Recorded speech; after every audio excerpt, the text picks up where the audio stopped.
എല്ലാവർക്കും ന്യൂട്ടൺ ബ്ലോഗ്സിൻ്റെ പുതിയൊരു വീഡിയോയിലേക്ക് സ്വാഗതം. സാമാണ്. മൂന്നാറും വാഗമണ്ണും തുടങ്ങിയ ഹിൽ സ്റ്റേഷനെല്ലാം പോയി മടുത്ത് ഇനി അടുത്തത് എങ്ങോട്ട് പോകുമെന്ന് ചിന്തിച്ചിരിക്കുന്നവർക്കും പുതിയ ഡെസ്റ്റിനേഷൻസ് എക്സ്പ്ലോർ ചെയ്യാൻ ആഗ്രഹിക്കുന്നവർക്കും രണ്ടാമതൊന്നും ചിന്തിക്കാതെ ചൂസ് ചെയ്യാൻ പറ്റിയ ഒരു അടിപൊളി സ്ഥലമുണ്ട്. മേഘമല. മിനി സ്വിറ്റ്സർലാൻഡ് എന്നാണ് ഈ ഒരു സ്ഥലം അറിയപ്പെടുന്നത്. അങ്ങനെ അറിയപ്പെടാനായിട്ടൊരു കാരണമുണ്ട് കേട്ടോ. അത്രയ്ക്ക് അടിപൊളിയാണ് ഇവിടുത്തെ കാഴ്ചകൾ. വനമേഖല ആയതുകൊണ്ട് തന്നെ ആനിമൽ സൈറ്റിങ്സിനുള്ള ചാൻസസും ഉണ്ട്. എന്തായാലും നല്ല കിഡിലിനൊരു എക്സ്പീരിയൻസ് ആയിരുന്നു മേഘമലയിലേക്കുള്ളൊരു യാത്ര. അപ്പോൾ ആ ഒരു എക്സ്പീരിയൻസ് നിങ്ങൾക്കും അറിയണ്ടേ? നമുക്ക് നേരെ വീഡിയോയിലേക്ക് പോകാം. തമിഴ്നാട്ടിലെ തേനി ഡിസ്ട്രിക്റ്റിലാണ് മേഘമല എന്ന് പറയുന്ന ഈ ഒരു അടിപൊളി പ്ലേസ് വരുന്നത്. അപ്പോൾ നമ്മൾ പോകുന്ന റൂട്ട് ഏതാണെന്ന് വെച്ചാൽ കമ്പം തേനി റൂട്ടിലാണ് കേട്ടോ. കമ്പം തേനി റൂട്ടിൽ ഏകദേശം ചിന്നമന്നൂർ വരെ പോയി ചിന്നമന്നൂരിൽ നിന്ന് വലത്തോട്ട് തിരിഞ്ഞാണ് നമ്മൾ മേഘമലയിലേക്ക് പോകുന്നത്. അപ്പോൾ അങ്ങോട്ടേക്ക് പോകുന്ന വഴിക്ക് നമുക്ക് രാവിലെ കിട്ടിയ ആ ഒരു കാഴ്ച എന്ന് പറഞ്ഞാൽ അത് പറഞ്ഞറിയിക്കാൻ പറ്റില്ല. ആ സൂര്യൻ ഉദിച്ചു വരുന്ന ടൈമിൽ ആ കോടമഞ്ഞും അവിടെയുള്ള ചെടികളിലെല്ലാം മഞ്ഞുതുള്ളിയെല്ലാം ഇട്ട് കിടക്കുന്ന ഒരു കാഴ്ച, അതൊരു പ്രത്യേക ഫീലായിരുന്നു കേട്ടോ. മൂന്നാറിലെയും വാഗമണിലെയൊക്കെ പോലെ എന്തെങ്കിലും തരത്തിലുള്ള ആക്ടിവിറ്റീസ് ഒക്കെ ചെയ്യാനാണ് നിങ്ങൾ മേഘമലയിലേക്ക് പോകുന്നതെന്നുണ്ടെങ്കിൽ ആ പോക്ക് വേണ്ടാന്ന് വെച്ചേക്ക്. കാരണം വേറെ ഒന്നുമല്ല, മേഘമലയിൽ അത്തരത്തിലുള്ള യാതൊരു ആക്ടിവിറ്റീസും ഇല്ല. അവിടെ ആകെ നമുക്ക് അവൈലബിൾ ആയിട്ടുള്ളത് ഒരു ജീപ്പ് സഫാരി മാത്രമാണ്. അതിൻ്റെ ഡീറ്റെയിൽസ് ഞാൻ പുറകെ പറയാം. പക്ഷേ മേഘമലയിലേക്കുള്ള യാത്രയിൽ നമുക്ക് ഒരുപാട് കാര്യങ്ങൾ കാണാനുണ്ട്. ആ കാഴ്ചകളിലേക്കാണ് ഞാൻ ഇന്ന് നിങ്ങളെ കൂട്ടിക്കൊണ്ടു പോകുന്നത്. അത്തരത്തിലുള്ള ഒരു കാഴ്ചയാണ് ഈ റൂട്ടിലുള്ള മുന്തിരിത്തോട്ടങ്ങൾ. ഏകദേശം കമ്പം ഏരിയ കഴിയുമ്പോൾ തന്നെ നമുക്ക് നിറയെ മുന്തിരിത്തോട്ടങ്ങളെല്ലാം കാണാൻ പറ്റും. അപ്പോൾ നമുക്ക് എന്തായാലും ഇവിടുത്തെ കുറച്ച് കാഴ്ചകൾ കണ്ടിട്ട് മുന്നോട്ട് പോകാം.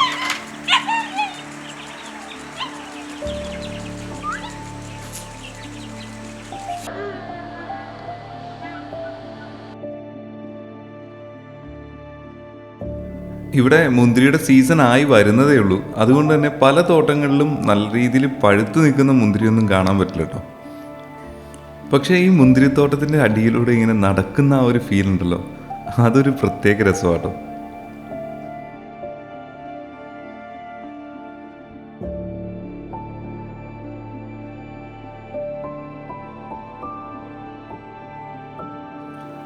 പോകുന്ന വഴിക്ക് മറ്റൊരു തോട്ടത്തിൽ കണ്ട ഒരു കാഴ്ചയുണ്ടോ. ഇവിടെ മുന്തിരിയെല്ലാം അത്യാവശ്യം പാകമായി നിൽക്കുകയാണ്. പക്ഷേ ഇവിടെയുള്ള മുന്തിരികളിലെല്ലാം തന്നെ നല്ല രീതിയിൽ എന്തോ ഒരു പൊടി ഇരിക്കുന്നതായിട്ട് കാണുന്നുണ്ട്.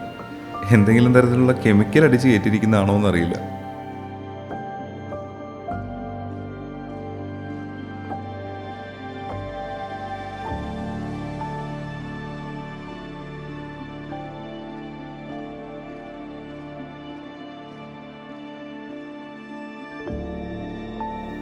കമ്പം തേനി റൂട്ടിലെ ചിന്നമന്നൂരിൽ നിന്ന് ഒരു ഡീവിയേഷൻ എടുത്ത് വേണം നമുക്ക് മേഘമലയ്ക്ക് പോകാനായിട്ട്. മേഘമലയ്ക്കടുത്തുള്ള ഏറ്റവും വലിയ ടൗൺ ചിന്നമന്നൂർ ആയതുകൊണ്ട് തന്നെ വണ്ടിയിൽ ആവശ്യത്തിന് പെട്രോളും അതുപോലെ ATM നിന്ന് പൈസ എടുത്ത് ആവശ്യത്തിന് പണവും കയ്യിൽ കരുതിയതിന് ശേഷം മാത്രം മേഘമലയ്ക്ക് പോവുക. കാരണം മേഘമലയിൽ ഒരു ATM അതുപോലെ തന്നെ പെട്രോൾ പമ്പോ ഉണ്ടാവില്ല. നമ്മൾ പോകുന്ന വഴിക്ക് ഇതുപോലുള്ള ഒരുപാട് പാടശേഖരങ്ങൾ നമ്മുടെ റോഡിൻ്റെ ഇരുവശത്തും കാണാൻ പറ്റും. റോഡിൽ നിന്നോ അല്ലെങ്കിൽ വണ്ടിയിലിരുന്നോ കാണാനായിട്ട് ശ്രമിച്ചാൽ അതിൻ്റെ ഒരു ഭംഗിയൊന്നും നമുക്കറിയാൻ പറ്റില്ല. അതിനകത്തേക്ക് നടന്നു ചെന്ന് വേണം നമ്മൾ അവിടുത്തെ കാഴ്ചകൾ കാണാൻ. അത്തരത്തിലെടുത്ത കുറച്ച് അടിപൊളി കാഴ്ചകൾ കണ്ടാലോ.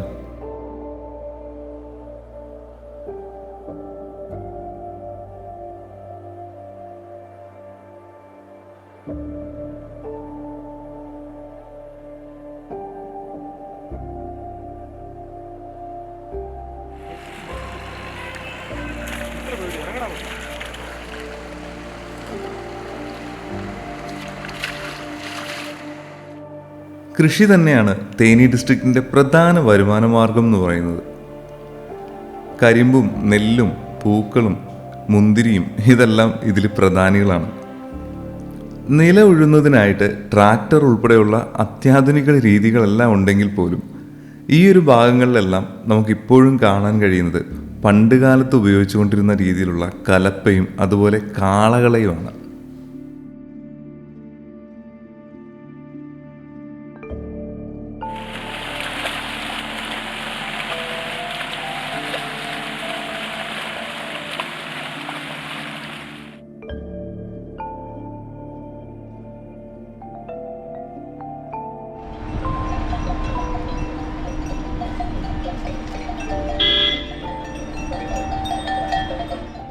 മേഘമല പോകാൻ ആരെങ്കിലും പ്ലാൻ ചെയ്യുന്നുണ്ടെങ്കിൽ ഗൂഗിൾ മാപ്പിൽ സെർച്ച് ചെയ്യുന്ന ടൈമിൽ ഹൈവേസ് ഡാം അടിച്ചു കൊടുക്കുന്നതായിരിക്കും ബെറ്റർ.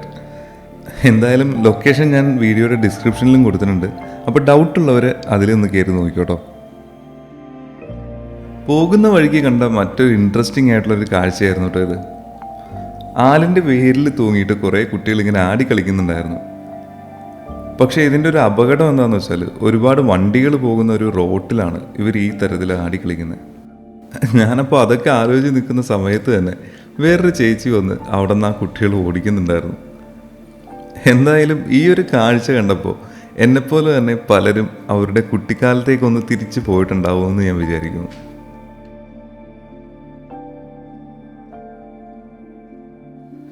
മേഘമലയിലേക്ക് നിങ്ങളൊരു ട്രിപ്പ് പ്ലാൻ ചെയ്യുന്നുണ്ടെങ്കിൽ നിങ്ങൾക്കുള്ള റൂം നേരത്തെ തന്നെ മുൻകൂട്ടി ബുക്ക് ചെയ്തതിന് ശേഷം മാത്രം പോവുക. അത്ര പോപ്പുലർ ആയിട്ടുള്ളൊരു ടൂറിസ്റ്റ് ഡെസ്റ്റിനേഷൻ അല്ലാത്തത് കൊണ്ട് തന്നെ സ്റ്റേ ചെയ്യുന്നതിനുള്ളതും അതുപോലെ ഭക്ഷണം കഴിക്കുന്നതിനുള്ള ഹോട്ടൽസിൻ്റെ സൗകര്യവും വളരെ ലിമിറ്റഡ് ആണ്. കുറച്ച് ബഡ്ജറ്റ് ഫ്രണ്ട്ലി ആയിട്ടുള്ളൊരു സ്റ്റേ ആണ് നിങ്ങൾ നോക്കുന്നതെങ്കിൽ ഗവൺമെൻറ് ഗസ്റ്റ് ഹൗസ് നോക്കുന്നതായിരിക്കും നല്ലത്. അതിൻ്റെ ചാർജും അതുപോലെ തന്നെ എങ്ങനെയാണ് ബുക്ക് ചെയ്യേണ്ടതെന്നുള്ളത് ഞാൻ വീഡിയോയുടെ പുറകെ പറയാട്ടോ. മേഘമലയിലേക്ക് പോകുന്ന വഴിക്ക് നമുക്കൊരു ഫോറസ്റ്റ് ചെക്ക് പോസ്റ്റ് ഉണ്ട്. അപ്പോൾ അങ്ങോട്ടേക്ക് എത്തുന്നതിന് മുമ്പ് തന്നെ നമുക്ക് ഇതുപോലുള്ള ഒരു വലിയ പാടശേഖരം കാണാൻ പറ്റും. അപ്പോൾ ഇവിടെ നിന്ന് നമുക്ക് നോക്കുമ്പോൾ കാണാൻ പറ്റുന്നത് 100 കണക്കിന് വിൻമിൽസ് ആണ്.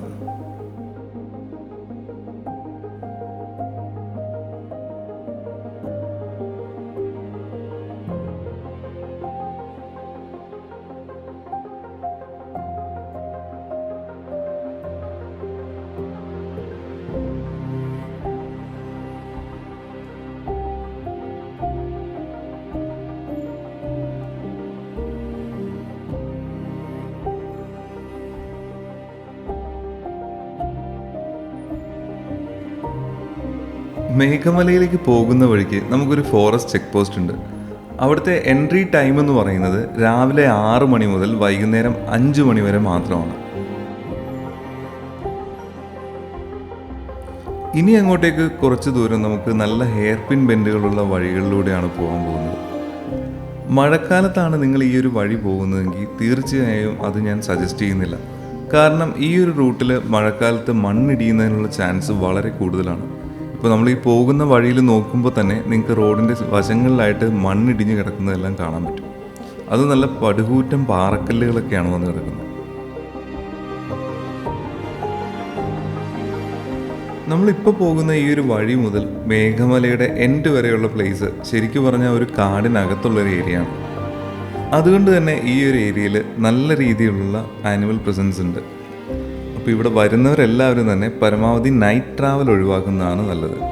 അതിൻ്റെ കാരണം എന്താണെന്നുള്ളത് നെക്സ്റ്റ് ഡേ മോർണിംഗിൽ ഞങ്ങളൊരു ജീപ്പ് സഫാരി പോകുന്നുണ്ട്. അതിൻ്റെ വിഷ്വൽസ് കാണുമ്പോൾ നിങ്ങൾക്കൊരു ഐഡിയ കിട്ടും.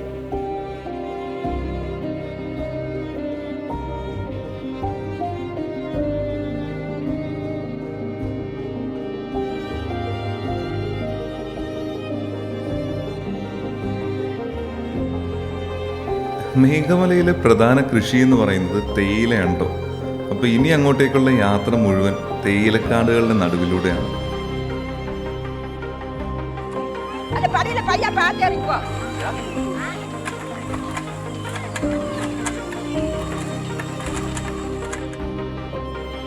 ഇന്നത്തെ ട്രിപ്പിൽ എൻ്റെ ഒപ്പം സിബിനും അതുപോലെ വിനീതും ഉണ്ട്. സിബിനാണ് ഇന്നത്തെ ട്രിപ്പിലെ താരം. അതിൻ്റെ റീസൺ എന്താണെന്നല്ലേ നിങ്ങൾ തന്നെ കണ്ടുപോയിക്കും.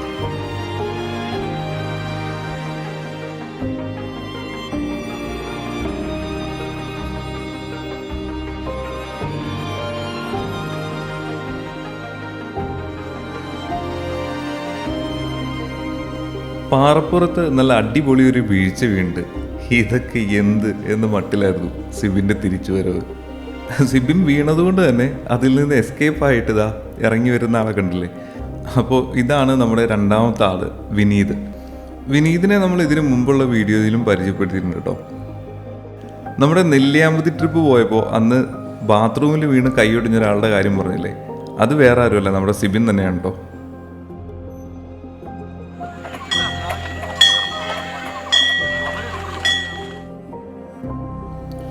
ഈ കാണുന്നത് ഈ ഭാഗത്തെ ഏറ്റവും വലിയൊരു റെസിഡൻഷ്യൽ ഏരിയ ആണ് എന്ന് പറയാം. ഈ കാണുന്ന തേയിലത്തോട്ടങ്ങളെല്ലാം പണിയെടുക്കുന്ന ആളുകൾ സ്റ്റേ ചെയ്യുന്നത് ഈ ഒരു ഭാഗത്താണ്.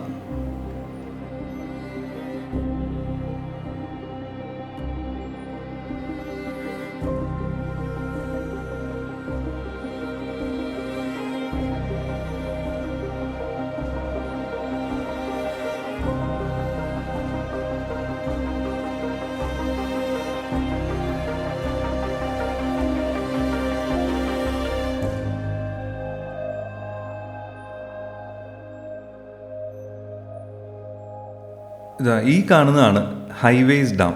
അപ്പോൾ ഈ ഒരു ലൊക്കേഷൻ സെറ്റ് ചെയ്താണ് നമ്മൾ ഇങ്ങോട്ടേക്ക് വരേണ്ടത്.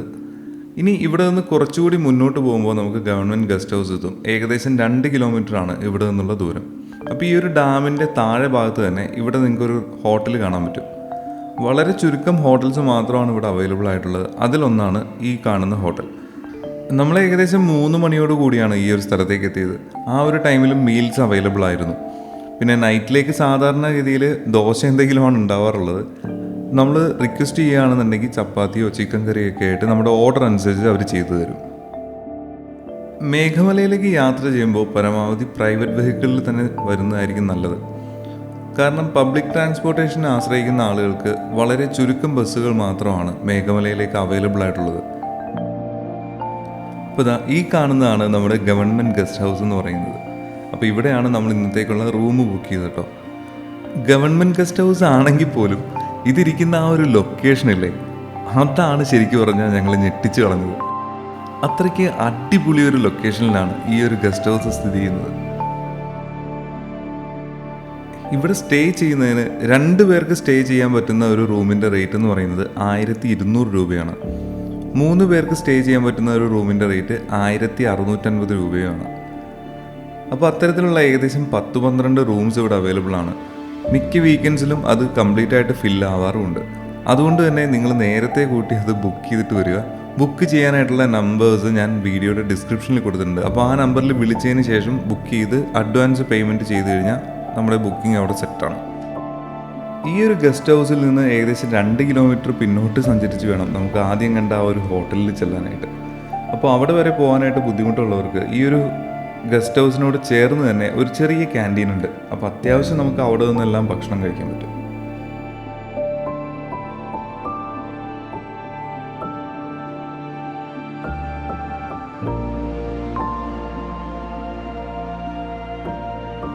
ഈ ഒരു ഗസ്റ്റ് ഹൗസിൻ്റെ തൊട്ട് ഫ്രണ്ടിലായിട്ട് നല്ല അടിപൊളി ഒരു ലേക്ക് നമുക്ക് കാണാൻ പറ്റും.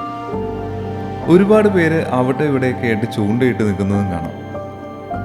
ഈ ഒരു ലേക്കിലൊക്കെ ശരിക്കും പറഞ്ഞാൽ ഒരു ബോട്ടിംഗ് ഫെസിലിറ്റി പ്രൊവൈഡ് ചെയ്യുന്നുണ്ടായിരുന്നെങ്കിൽ കുറച്ചുകൂടെ ടൂറിസം സാധ്യത ഉണ്ടായേനെ ഈ ഒരു സ്ഥലത്തേക്ക്. ഗസ്റ്റ് ഹൗസിൻ്റെ ഫ്രണ്ടിൽ തന്നെ കുട്ടികൾക്ക് കളിക്കുന്നതിന് ഇതുപോലുള്ള ചെറിയ പാർക്കെല്ലാം സെറ്റ് ചെയ്തിട്ടുണ്ട് കേട്ടോ.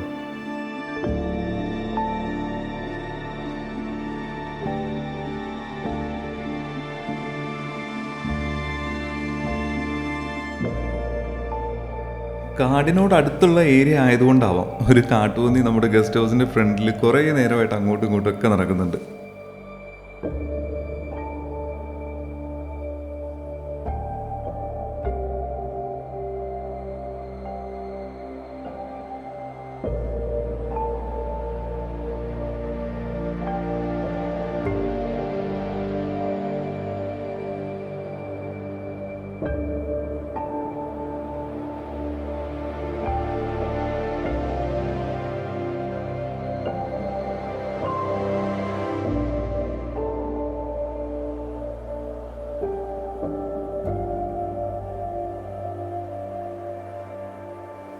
ഇവിടുത്തെ ഒരു വ്യൂ പോയിന്റ് ആയിട്ടുള്ള മഹാരാജമേട്ട് എന്ന് പറയുന്ന ഒരു സ്ഥലമുണ്ട്.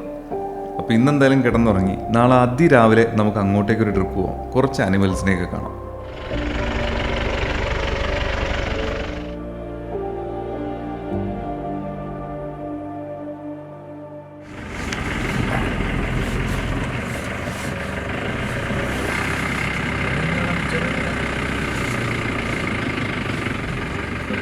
கீழே ஒன்று கொஞ்சம் முன்னாடி எடுங்க, அது பார்க்க முடியாது. லைட்டு தெரியுற மாதிரி போடுமா? ஃப்ரெண்டில் எடுங்கண்ணே. பொறுங்க ஆனால் ஓரத்தில் வருதுல்ல, அது கொஞ்சம் இப்போ எடுத்ததான் தெரியும், இல்லைன்னா கிடைக்காது நமக்கு. பாருங்க பிரைட் லைட்டில்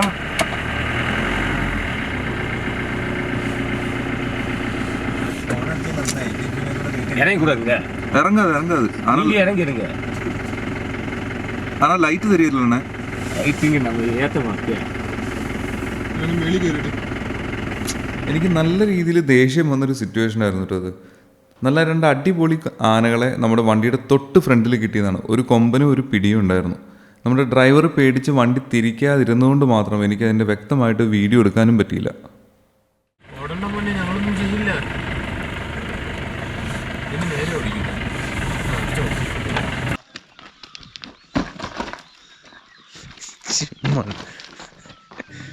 നല്ലേ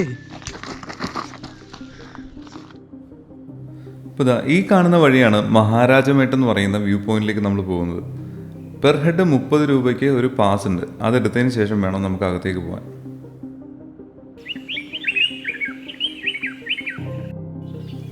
അത്യാവശ്യം ഗ്രൗണ്ട് ക്ലിയറൻസ് ഉള്ളൊരു വണ്ടിയാണെങ്കിൽ നമ്മുടെ സ്വന്തം വണ്ടിക്ക് തന്നെ ഈ ഒരു ഭാഗത്തേക്ക് വരുന്നതിന് യാതൊരു കുഴപ്പമില്ല. ഞങ്ങൾ കുറച്ച് വെളുപ്പിനെ ഇറങ്ങിയത് കൊണ്ട് ആനിമൽസ് എല്ലാം റോഡിൽ കാണും എന്നുള്ളൊരു റീസൺ കൊണ്ട് മാത്രമാണ് ജീപ്പ് റെൻ്റ് എടുത്തത്. നമ്മൾ സ്റ്റേ ചെയ്ത ഗസ്റ്റ് ഹൗസിൽ നിന്ന് മഹാരാജമേട് വരെയുള്ള ദൂരം എന്ന് പറയുന്നത് 18 കിലോമീറ്ററാണ്. ഈ ഒരു സ്ഥലം വരെ പോയി തിരിച്ചു കൊണ്ടുപോയി വിടുന്നതിന് ഇവർ ചാർജ് ചെയ്യുന്നത് 1500 രൂപയാണ്. ഈ ഒരു ഏരിയ വരുന്നത് ശരിക്കും പറഞ്ഞാൽ ഫോറസ്റ്റിനകത്തായതുകൊണ്ട് തന്നെ രാത്രികാലങ്ങളിൽ ഇങ്ങോട്ടേക്കുള്ള യാത്ര നിരോധിച്ചിട്ടുണ്ട്. എങ്കിലും ഇവിടെ ലോക്കലായിട്ടുള്ള ആളുകൾ പലരും തന്നെ നമ്മളെ ഇങ്ങോട്ടേക്ക് അപ്രോച്ച് ചെയ്യും. നൈറ്റ് ഇവിടെ പോവുകയാണെങ്കിൽ അനിമൽസിനെ കാണാം, അവരുടെ റിസ്കിൽ അവർ കൊണ്ടുപോകാം എന്നൊക്കെ പറഞ്ഞു. പക്ഷേ ആ ഒരു രീതിയിൽ നിങ്ങൾ പോവാതിരിക്കുന്നതായിരിക്കും നല്ലത്. ഫോറസ്റ്റ് ഡിപ്പാർട്ട്മെൻറ്റിൽ നിന്ന് ഇടയ്ക്കിടയ്ക്ക് ഈ ഒരു ഭാഗത്തേക്ക് ചെക്കിംഗ് ഉണ്ട്. അപ്പോൾ അതിൽ പിടിക്കപ്പെടുകയാണെങ്കിൽ ഏകദേശം 12,000 രൂപയാണ് അതിന് ഫൈനായിട്ട് അവർ ഈടാക്കുന്നത്. അത് നമ്മുടെ കയ്യിൽ നിന്ന് തന്നെ കൊടുക്കേണ്ടിയും വരും. മഹാരാജമേട്ട് വ്യൂ പോയിന്റിൽ പോകുന്ന ആളുകൾ ആരും തന്നെ ഈ ഒരു സ്ഥലം മിസ് ചെയ്യരുത് കേട്ടോ. ഇവിടെ ചെന്നതാ ഈ ഒരു പാറപ്പുറത്ത് നിന്ന് ഇവിടുത്തെ കാഴ്ചകൾ കാണുമ്പോൾ ഒരു സുഖമുണ്ടല്ലോ, അത് പറഞ്ഞറിയിക്കാൻ പറ്റില്ല. അത്യാവശ്യം നല്ല റിസ്കി ആയിട്ടുള്ളൊരു ഇരിപ്പാണെങ്കിലും ഇവിടെ നിന്നുള്ള ഒരു വ്യൂ ഉണ്ടല്ലോ, അത് ശരിക്കും പറഞ്ഞാൽ നല്ലൊരു ത്രില്ലിങ് എക്സ്പീരിയൻസ് ആയിരുന്നു. നമ്മളവിടുത്തെ കാഴ്ചകളൊക്കെ കണ്ടിരുന്നപ്പോൾ നമ്മുടെ ഡ്രൈവർ ഇതാ ഇവിടെ കാട്ടുപോത്തുണ്ടെന്ന് പറഞ്ഞ് വിളിച്ചു. അതിന് ഓടുന്ന ഓട്ടോ ആണ് ഈ കാണുന്നത്. ഓടുന്നതിൻ്റെ കാര്യം വേറെ ഒന്നുമല്ല, നമ്മൾ അവിടെ ചെല്ലുന്ന ടൈമിലേക്ക് ചിലപ്പോൾ കോട വരികയാണെങ്കിൽ നമുക്ക് കാട്ടുപോത്തുകളെയും കാണാൻ പറ്റില്ല. ആ ഒരു റീസൺ കാരണമാണ് നമ്മൾ പെട്ടെന്ന് അങ്ങോട്ടേക്ക് ഓടിച്ചെല്ലുന്നത്.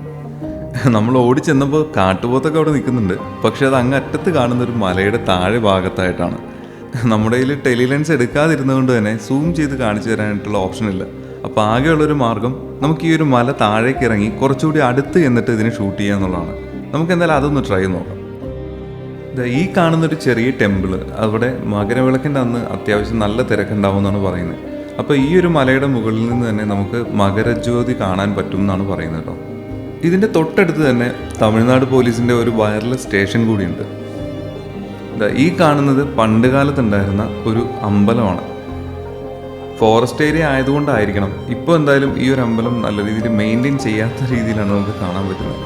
പക്ഷേ അകത്ത് പണ്ട് കാലത്തുണ്ടായിരുന്ന ആ ഒരു വിഗ്രഹത്തിൻ്റെ അവശേഷിപ്പുകളൊക്കെ നമുക്ക് ഇപ്പോഴും കാണാൻ പറ്റുന്നുണ്ട്.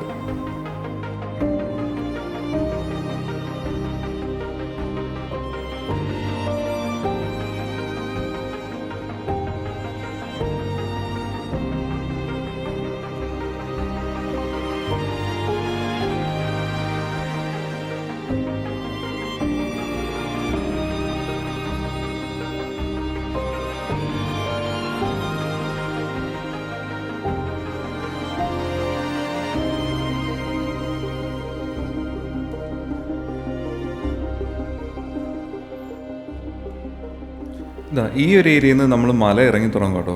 നമ്മൾ ആദ്യം കണ്ട കാട്ടുപോത്തുകളെ കാണുക എന്നുള്ളതാണ് ഉദ്ദേശം. പക്ഷെ നല്ല രീതിയിൽ ഒരു സൈഡിൽ നിന്ന് കോട കയറി വരുന്നത് കൊണ്ട് തന്നെ നമ്മൾ താഴേക്ക് എത്തുമ്പോഴേക്കും അതിനെ കാണുമോ എന്നുള്ളതൊരു ഡൗട്ടായിരുന്നു. എന്തായാലും വലിയ കുഴപ്പമില്ലാണ്ട് അത്യാവശ്യം നല്ല രീതിയിൽ തന്നെ നമുക്ക് കവർ ചെയ്യാൻ പറ്റി. ഇവിടുത്തെ ക്ലൈമറ്റിൻ്റെ ഒരു പ്രത്യേകതയും അതാണ്. നട്ടുച്ചയ്ക്കാണെങ്കിൽ പോലും നമ്മൾ നോക്കി നിൽക്കുന്ന ടൈമിലായിരിക്കും കോട കയറി വരുന്നത്. അത് നമ്മൾ ഇവിടെ നിന്ന് തിരിച്ച് പോകുന്ന വഴിക്ക് വണ്ടിയുടെ കുറച്ച് വിഷ്വൽസ് എടുത്തിട്ടുണ്ട്. ആ ഒരു വിഷ്വൽ കാണുമ്പോൾ നിങ്ങൾക്ക് മനസ്സിലാവും. നമ്മൾ ചെല്ലുന്നത് കണ്ടപ്പോൾ തന്നെ അവിടെ നിന്നൊരു 3 ഫീമെയിൽ കാട്ടുപോത്ത് അപ്പോൾ തന്നെ ഓടിപ്പോയി. തൊട്ട് താഴെയായിട്ടൊരു മെയിൽ നിൽക്കുന്നുണ്ട്. ആള് നമ്മളെ കണ്ടിട്ടൊന്നുമില്ല, പുല്ല് കഴിക്കുന്ന തിരക്കിലാണ്. ഈ ഒരു പോയിന്റിൽ പുള്ളി നമ്മളെ കണ്ടു. ഇനിയുള്ള ഒരു സീനൊന്ന് കണ്ടുപോയിക്കേ.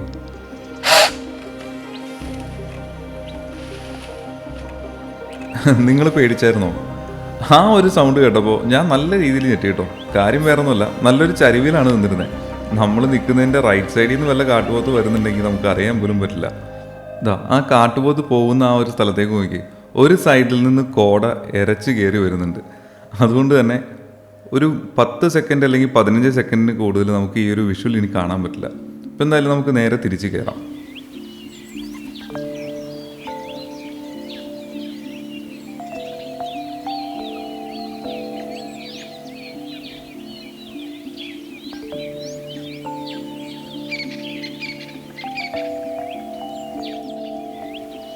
ഈ ഒരു സ്ഥലത്ത് ഒരുപാട് പൂച്ചെടികൾ നിൽക്കുന്നുണ്ട് കേട്ടോ.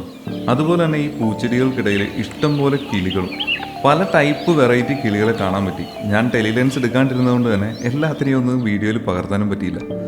പക്ഷെ മിക്കവാറും ഒരു തവണ കൂടി ഞാൻ ഈ ഒരു സ്ഥലത്ത് വരും. അത് ബേർഡിങ്ങിന് വേണ്ടി മാത്രമായിരിക്കും. നമ്മൾ വന്ന സമയത്ത് അത്യാവശ്യം ഇരുട്ടായിരുന്നതുകൊണ്ട് തന്നെ ഈ ഒരു ലൊക്കേഷനൊന്നും നമുക്ക് നല്ല രീതിയിൽ പകർത്താൻ പറ്റിയിട്ടുണ്ടായിരുന്നില്ല. മിനി സ്വിറ്റ്സർലാൻഡ് എന്ന് വിളിക്കാനായിട്ടുള്ള കാരണം എന്താണെന്നുള്ളത് ഇനി നമുക്ക് അങ്ങോട്ടേക്ക് കാണാം. അത്രയ്ക്ക് അടിപൊളി സീനറിയാണ് ഈ ഒരു സ്ഥലത്ത് മുഴുവൻ.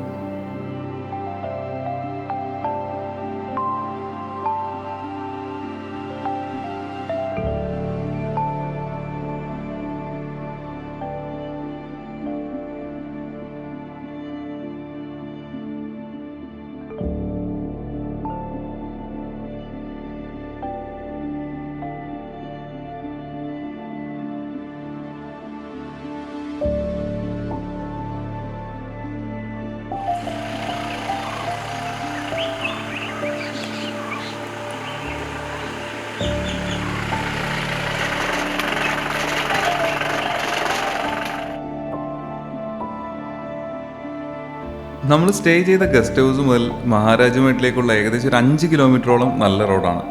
അതിനുശേഷം അത്യാവശ്യം ഓഫ് റോഡ് പോകുന്ന രീതിയിലുള്ള റോഡാണ്. എങ്കിലും നമ്മുടെ വണ്ടിക്ക് അത്യാവശ്യം ഗ്രൗണ്ട് ക്ലിയറൻസ് ഒക്കെ ഉണ്ടെങ്കിൽ നമുക്ക് ഈസി ആയിട്ട് ഈ ഒരു വഴി പോരാൻ പറ്റും. ഇതാണ് ഞാൻ കുറച്ചു മുമ്പ് പറഞ്ഞത്. നട്ടുച്ചയ്ക്കും കോട വീഴുന്നൊരു സ്ഥലമാണിത്. നമ്മൾ പോകുന്ന വഴിക്ക് കണ്ട ഒരു പച്ചിലപ്പാമ്പാണോ എന്ന് എനിക്കറിയില്ല. ശരിക്കും പറഞ്ഞാൽ നമ്മൾ തട്ടേക്കാട് വീഡിയോയിൽ കണ്ട പോലെ ഒരു പിറ്റ് വൈപ്പർ പോലെ ഉണ്ട്. പക്ഷെ അന്ന് റെഡ് കളറാണ് നമ്മൾ കണ്ടെങ്കിൽ ഇവിടെ കണ്ടത് പച്ച കളറായിരുന്നു.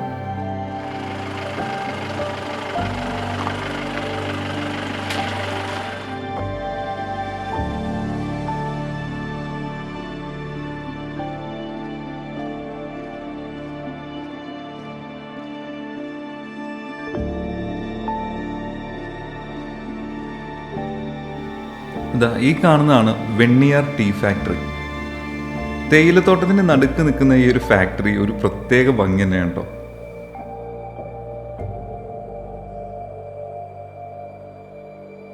ഈ ഒരു സ്ഥലവും ഈ ഒരു പാലവും ഏതെങ്കിലും മൂവിയിൽ കണ്ടതായിട്ട് തോന്നുന്നുണ്ടോ?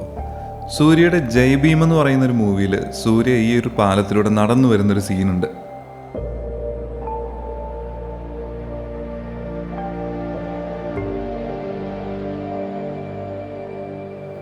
ഈ ഒരു സ്ഥലത്തെത്തിയപ്പോൾ കുറച്ച് കുട്ടികൾ റോട്ടിലിരുന്ന് ക്രിക്കറ്റ് കളിക്കുന്നുണ്ടായിരുന്നു. അത് കണ്ടപ്പോൾ നമ്മളൊന്ന് ജസ്റ്റ് നിർത്തിയതാണ്. മേഘമലയിലേക്കുള്ള ചുരുക്കം ബസ്സുകളിൽ ഒന്നാണ് നമ്മൾ ഈ കാണുന്നത്. തേനിയിൽ നിന്നാണ് ഈ ഒരു ബസ് സ്റ്റാർട്ട് ചെയ്യുന്നത് കേട്ടോ. ഇപ്പം എന്തായാലും ബസ് പോകാൻ വേണ്ടിയിട്ട് ഞങ്ങൾ കട്ട വെയിറ്റിംഗ് ആണ്. ബസ് പോയതിനു ശേഷം വേണം കുട്ടികളുടെ ഒപ്പം കുറച്ച് നേരം അവിടെ ക്രിക്കറ്റ് കളിക്കാൻ. അപ്പോൾ അതിൻ്റെ കാഴ്ചകളൊക്കെ ഒന്ന് കാണാം. സച്ചിൻ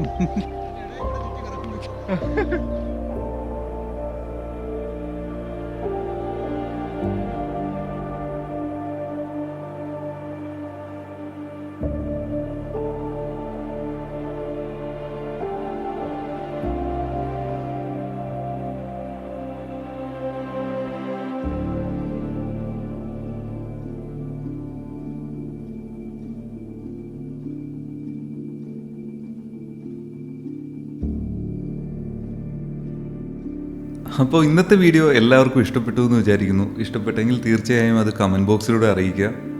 അടുത്തൊരു നല്ല വീഡിയോയിലൂടെ വീണ്ടും കാണാം. അതുവരെ എല്ലാവർക്കും ബൈ.